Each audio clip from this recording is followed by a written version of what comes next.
Баршаңызға сәлем, менің каналыма қош келдіңіздер. Бүгін сіздермен өте дәмді, жұмсақ болып пісетін орама нанның, яғни ханымның рецебімен бөлісетін боламын. Бұл тағамның ерекшелігі құрамында ет жоқ, яғни ет қосылмаған. Құрамында ет болмаса да өте дәмді, тойымды, міндетті түрде жасап, өз отбасыларыңызды қуантыңыздар. Бізге ол үшін әрине асқабақ қажет.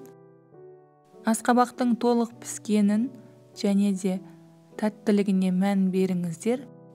Бөліктерге бөліп, ішіндегі дәндерінен ажыратып аламыз және де сыртын ашып тазалаймыз. Тазаланған асқабақты 4 бұрышты, яғни кубик түрінде өте майда ет турап шығатын боламыз. Асқабақты турап болғаннан соң, пиязды ұзынша етіп, өте жұқайтып турайтын боламыз.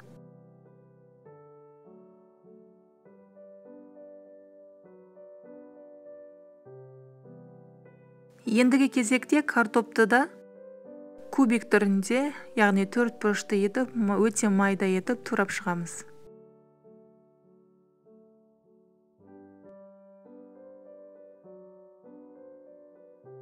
Ендігі кезекте қойдың іш майы, яғни құйрық май емес, міндетті түрде іш май болу қажет.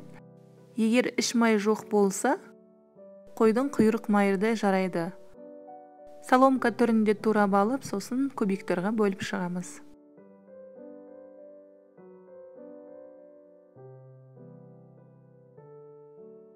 Туралған ингредиенттерді үлкен ыдысқа салып, тұз қосамыз және қара бұрыш қосамыз, жақсылап араластырамыз. Ендігі кезекте қамыр илейтін боламыз. Ол үшін үй температурасында тұрған суға жұмыртқа қосамыз және тұз қосамыз. Керегінше ұн қосып, қаттылау, яғни тығыз қамыр илейтін боламыз. Қамырымыз неғұрлым тығыз болса, соғұрлым жақсы жайылатын болады.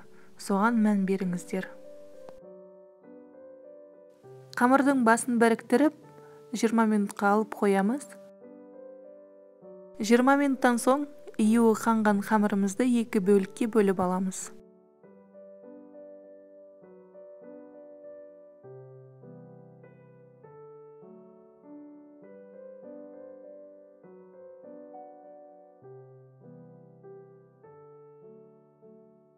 Ендігі кезекте қамыр жаятын боламыз.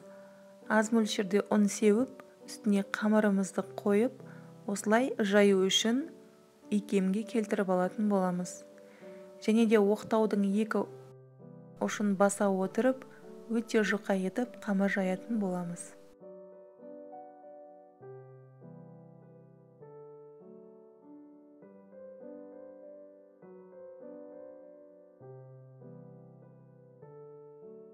Жайылған қамырдың өте жұқа болуы маңызды. Қамырдың бетіне сұйық майымызды барлық жеріне тигізіп жағып шығамыз, өте жұқа етіп, және де салмамызды салып, оны да барлық жеріне жеткіздіріп салатын боламыз. Жетпей қалған жерлеріне осылай қолдарыңызбен жайып шықсаңыздар болады. Қамырдың бір шетінен ақырындап осылай орап шығамыз.